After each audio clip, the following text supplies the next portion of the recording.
Hey there everybody, welcome to the channel. In Dungeons & Dragons, or any other tabletop RPG for that matter, there are a lot of things that can test a player's resolve. Whether it be monsters that need slaying, or an evil overlord that is bent on world domination. It is up to the players to figure out how to deal with these things. Though, there is one thing that every player and DM dreads. That guy. Much like the ones in these next D&D horror stories.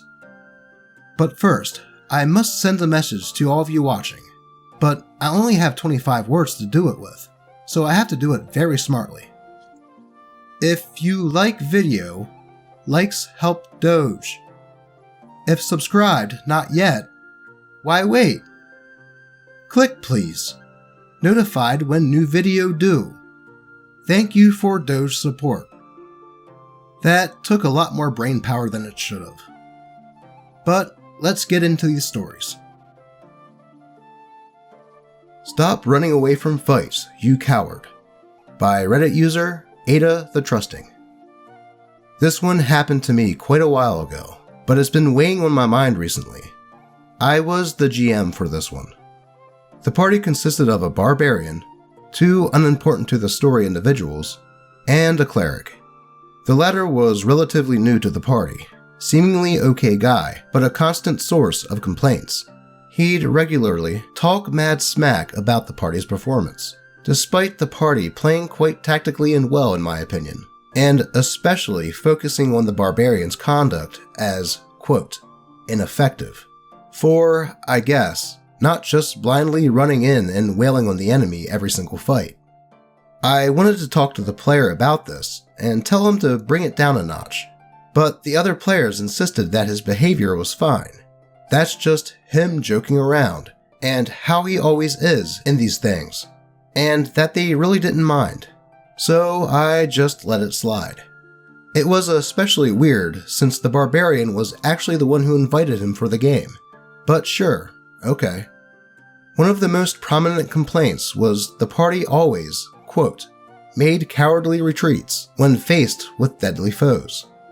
This being an advanced Dungeons & Dragons game that didn't mess around with lethality, retreat was very much a good idea a lot of the time. But that didn't stop the complaints from coming, and there was more than one incident of the party being forced to stay and take a bad fight due to the cleric's unwillingness to retreat. The party's survival of these situations was usually nothing short of miraculous. This came to a head when, while exploring a dungeon while somewhat low on resources and HP, the party encountered a gorgon. The dice go poorly for them, and they're turning tail to run, and of course the cleric is refusing to fall back, insisting that they can take it, and calling the party a bunch of cowards. Then the cleric gets hit with a breath attack, fails his save, and is immediately petrified. The barbarian, moral giant that he is, grabs the petrified jackass and starts running. Despite the extra weight, the party manages to disengage, but they're in trouble and need to get out of the dungeon fast. Of course, this is hard when you're lugging a statue with you, and it's not made easier by the petrified player sniping you and calling you bad. The cleric is not even holding back at this time, despite me asking him to turn it down a bit, not shutting up about how the fight could have been won easily if the barbarian, you guessed it, just went in and wailed on the monster. After stoically putting up with this for a good 5 minutes, the barbarian says, quote, man, fuck this, ditches the petrified cleric into a nearby pit trap, and says that it'll be safe there until they come back for it later. The cleric is visibly upset about this, but before he goes off, he notices my getting tired of your shit stare, and just goes quiet. About 30 minutes later, after a brief break and refreshing their stuff, the party goes back and retrieves the cleric, and start heading back to town. As it happens, a temple of the cleric's deity, the goddess of seasons and peace, is nearby. The cleric had been working hard to impress these people, and most of his non-dungeon crawling actions were in some way serving that. So the party drags a petrified cleric into the altar, gets him up on the altar, and the head priest whips out stone to flesh. The cleric, upon recovering, says that he immediately jumps up, grabs his weapon, and attempts to murder the barbarian with it. the barbarian, who had just risked his own life to save the cleric. In front of the clergy that he was so eager to impress, mind you, with one foot still on the altar of the goddess of peace. My reaction at this point was exchanging glances with the other players, who were as speechless as me. At that point, exhausted, I just decided that the goddess turned him into a fern. After a couple minutes of him calling this whole thing a sham, and some sort of setup to make him look like an idiot and not let him play, I politely asked him to leave. He packs up in a huff, goes out the door, and I, fortunately, have not seen him since. Until last Saturday, when I bumped into him and his wife at the flea market. We talked for a few minutes, and he mentions that he's basically lost touch with everyone in that game since. He talked with great fondness about our game, not mentioning how his participation had ended, how he's sick of playing 5e, and how he wants to play some old school stuff again.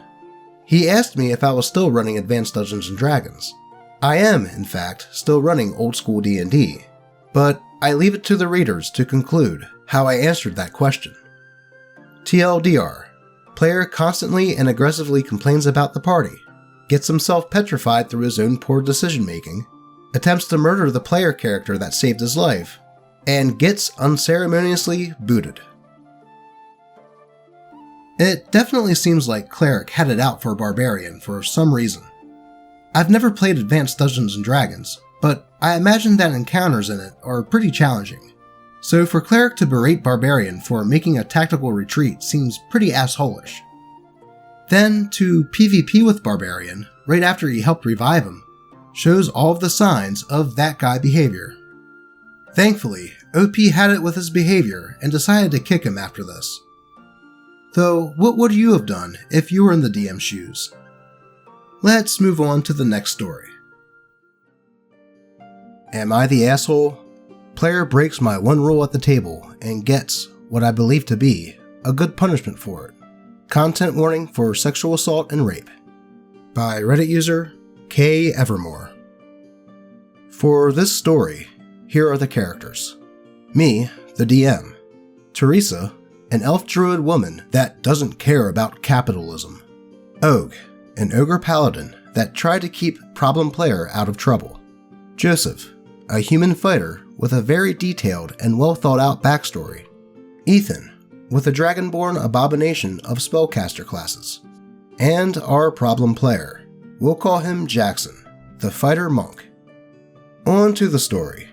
Before the campaign, I explained more than once, and just before we start, that everything is okay, except sexual assault, rape, etc. Those are a no-go, and will have serious consequences. And everyone agrees with it. Everyone in this campaign, me included, were in a previous campaign together with a bunch of other friends before that got too overcrowded. Because I was planning on DMing before this, I decided to take the challenge of doing so. In this world, they start in a small fishing city on the coast. They're given a quest at the tavern, and everything seemed to go well. Many of you may know, when things seem to go well in these stories, they aren't going to stay that way. Eventually, the party made it to a different city built in some mountain ranges, and they finished what they needed to do there. The party is at the tavern, and Jackson decides to try and talk to some women at the bar. I say, okay, roll charisma check to see if any women are interested. He rolls a 12, and I say that there's a woman sitting at a table, and she looks over to you. Seeing how friendly you look, she smiles and gives a small wave. He thinks that this is the chance to strike, and just stomps over to the table she's sitting at and leans against it. He says, quote, "Greetings, fair maiden. I can see how beautiful you look under the moon's bright light, and would love to take your hand in partnership." They were inside, and it was midday. She replies, "Oh, you misunderstood, sir. I was merely giving you a smiling wave. I'm already engaged," and points to a special-looking earring that is meant to be like an engagement ring. He gets mad at me in real life, and suddenly slams his hands on the table. He yells, "What the hell, dude? Why would you do that if she's engaged?" I reply, "She's just nice. Not everyone that waves at you wants to marry you." He responds by asking to pick the woman up and run out of the tavern with her. I ask him to roll strength and athletics. Both succeed, and he just sprints out of the tavern. The whole party runs after him, but Jackson ends up losing everyone. The whole time, the woman is trying to struggle out of his grip, but failing miserably, to which I hear from him, quote, "I want to take off her clothes." Everyone at the table looks at him with both shock and disgust. I reiterate that there are serious consequences for doing shit like this, and he doesn't care. I sigh and say, roll strength. He easily succeeds because, well, cloth. And then he says, quote, "I want to have sex with her." At this point, I was already done with his shit and straight up tell him, "Okay, so you may not care, but you do not want to do this. You will bring the end of the world." Of course he doesn't care, and he starts to take his clothes off. As this happens, I say, as you start to take your clothes off, you feel the entire building rumble intensely before a barrel falls onto you, causing you to drop the woman. He thinks it's done, and everyone breathes a sigh of relief. Instead, I continue. You look outside the door you ran into and noticed a huge, almost 50-foot long tail swinging around and destroying buildings, before it turns and a huge, T-Rex type face roars so loudly that a bunch of buildings start to crumble to the ground. You, because of your actions, have summoned what I like to call the Greater Tarrasque Plus. After a few minutes, the entire party, as well as the rest of the country, is destroyed. And I end the campaign there, with zero explanation, and start to pack up. TLDR, player decides to break the one rule I have by trying to rape an NPC woman. I summon a monster that's stronger than a Tarrasque, and I don't say anything as I pack up. Am I the asshole? Edit. Before you say anything about, you shouldn't punish everyone because one player was bad. Everyone was fine with what happened, and I talked to them and decided to kick out the problem player, and rewind to when everyone was in the tavern. So, is OP the asshole here? Honestly, I would say yeah, just a little bit. Though not as much as the problem player, as he was much worse for breaking that one rule. Players that do stuff like that in these stories are usually assholes that don't think about how their actions can affect other people. Though, even though OP said that they did eventually rewind time after kicking said problem player, I wouldn't approve of what happened beforehand. If anything, OP should have reiterated the rule that they set before the campaign, and at least give that problem player a chance to rethink his actions. Though if he insisted, you are the DM, you can just flat out say no, instead of trying to teach him a lesson in-game. Yes, he did ruin the game for everyone, but you kinda also did that too when you decided his actions would have consequences for everyone. I know if I was a player at that table, I would have been mad at the player, yes, but at the same time, I would also be a bit mad at the DM. Though, those are just the thoughts of this rambling Doge. I would love to know what you all think about this one. Anyway, let's move on to the next story. The Time My Own Party Member Killed Me, by Reddit user Polar Pitta. This happened a couple years back, when the pandemic had just started. I had never played tabletop RPGs online, but was eager to play more, and had heard a lot of good things about Curse of Strahd. I joined a group that seemed really cool, and got along with everyone from the get-go. Death House really brought us together as players and characters. The party consisted of the Elf Paladin, Human Rogue, Yantai Sorcerer, me, Human Barbarian, and a Human Blood Hunter. I had been playing tabletops for about 5 years, but always with friends and in person. I decided to play a somewhat chaotic sorcerer who wanted to overthrow Strahd and plant his own people in power of Barovia. The rogue wanted the same thing, but the power for himself. This led to a lot of in-character tension, but nothing too vile. However, something I didn't realize at the time was that the rogue was giving me little player agency. Often, I would try to do something and they would cut me off saying, quote, "No, he doesn't. Here's what you're going to do." I thought people were annoyed by my somewhat edgy character, but they later assured me that I wasn't really as chaotic as I believed myself to be. At the end of the day, I always did what was best for the party. Cue to the second to last session. We knew things were coming to an end, and it was a big warlike battle in front of the castle. The DM was doing great. I got myself into a poor situation and got downed, but no big deal, right?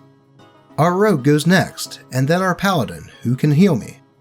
On the rogue's turn, they dashed over to my downed body. Sweet, they must have a healing potion or something. Nope, he says, quote, "He's too dangerous for my plans." And the rogue takes 2 attacks, killing my character by slicing their throat. The DM asks, quote, "Are you sure?" And the rogue says yes. Fight continues on, but the situation feels awkward. I'm obviously upset, but I didn't have anything to do but listen. The session ends, and we discuss that it might be hard to bring in a character for the very last session. A few days go by, and I tell the DM I probably won't attend the final session. The whole thing just made me not want to play D&D anymore. It was also my first character death ever. The DM says they will talk to the other players and see if I can play an NPC, but I get messaged by the rogue saying that they will retcon killing me and instead leave my character maimed. I agree, and we have our final session that week. Everything just felt uncomfortable and anxious, because some of us suspected that the rogue was going to try and kill me again. Joke's on him, Strahd beat him to it. So yeah, TLDR, when I was new to playing D&D, a fellow party member murdered me. It would have been different if an enemy killed them, but a fellow party member? I can understand why OP was a tad miffed. That certainly does suck to do to a player right before the climax of a campaign, especially to a new player of D&D. If anything, if the characters were really at odds, they should have waited until after finishing, and then roleplay as they both fight each other for the power. That would have been a bit more interesting, and wouldn't put a player out for the last session in the game that they invested time in. At least they retconned it so OP could stick around for the climax. Though, what would you have done in this situation? I'm legit curious. Though, let's get to the last story. Bully whines that no one likes his character, by Reddit user NoCloud7275. This story happened in an online game that I played in on Roll20.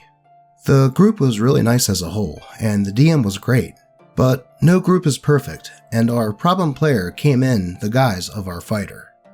See, our supposed lawful good fighter's player had taken the knight background and had chosen to have a squire. Problem was, he would bully his squire relentlessly, to the point of abuse. I'm talking, insulting him, eating his rations, slapping him upside the head randomly, making him sleep outside, making him carry all of his things, etc. But the worst part is that every time fighter would do something like that to his squire, he would laugh and grin at the rest of us. We were playing with webcams on, as though he had just made a hilarious joke and expected us to laugh, which no one ever did. Our characters would do what we could to be nice to his squire, but fighter would get angry when we did this, saying that only he could interact with him because he was his squire. This bullying made all of us uncomfortable, and we called him out on it both in and out of character, asking him to stop, but he'd just say that it was all just a joke, just a game, and that his character was good aligned, so that made it okay somehow. He'd lay off the bullying for a couple of sessions whenever we'd call him out, albeit whining that he guessed he just wasn't allowed to play his character anymore, but it would always just start up again later. All of the rest of us players agreed that if it happened again, we would take action against him in character. One session, after we'd spent the previous 3 exploring some ancient ruins, Fighter had acquired a flame tongue, which had been identified by our wizard. Fighter immediately says, as we exit the ruins, that he wants to test the new weapon on his squire. At once, all of our characters tell him that anything he did to his squire, we'd do to him back. Fighter whines out of character, saying that it's just a joke, and they'll let him play his character, but we're insistent. Fighter then switched in character and says that we're all jealous that he's a noble and we're not, and then challenges any one of us to a duel to the death for his squire, saying, quote, "That way it's fair and you guys aren't ganging up on me." This wasn't fair, as most of us were squishy casters, and we knew we wouldn't be able to take him on one-on-one, especially since he'd acquired a powerful weapon, and he knew that. It was an attempt to intimidate us. Our group's paladin, however, immediately attacked the fighter. The exchange went something like this. The fighter said, quote, "What the hell? Why are you attacking me?" And the paladin responded, quote, "I'm not attacking you," points the squire. "I'm defending him." What followed was our lawful good paladin almost dying in the process, but laying the smackdown on our lawful good fighter and knocking him unconscious. Fighter freaks out, turning off his webcam and saying that it wasn't fair, that we were bullying him. Yes, he of all people actually said that. That he didn't have to give away his squire because they hadn't shook on it, while also demanding that the DM retcon what just happened. None of us would budge, and he simply swears at all of us and leaves the game. The squire went on to become the paladin squire, and eventually a full stated out NPC, who took the same oath of devotion paladin did. TLDR, fighter bullies his squire and gets mad that we don't like it. Honestly, fighter should have known that traveling with good aligned characters and abusing his squire would lead to them defending this innocent character. And for the fighter to say that it was okay because he was good aligned shows me that he doesn't know what alignment means. Now, this type of thing could have been done in an entertaining way. Like, say the fighter really liked his squire, but would constantly accidentally injure him. Like a supportive slap on the back, accidentally pushing him to the ground, or something like that.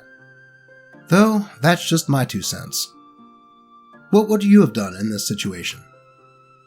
Do you have a story that you would like to be read by a Doge on the internet? If so, post it in the comments below, on the channel subreddit, or even just at me on Twitter. As always, I appreciate all of you, and hope you never have to deal with that guy. Until next time.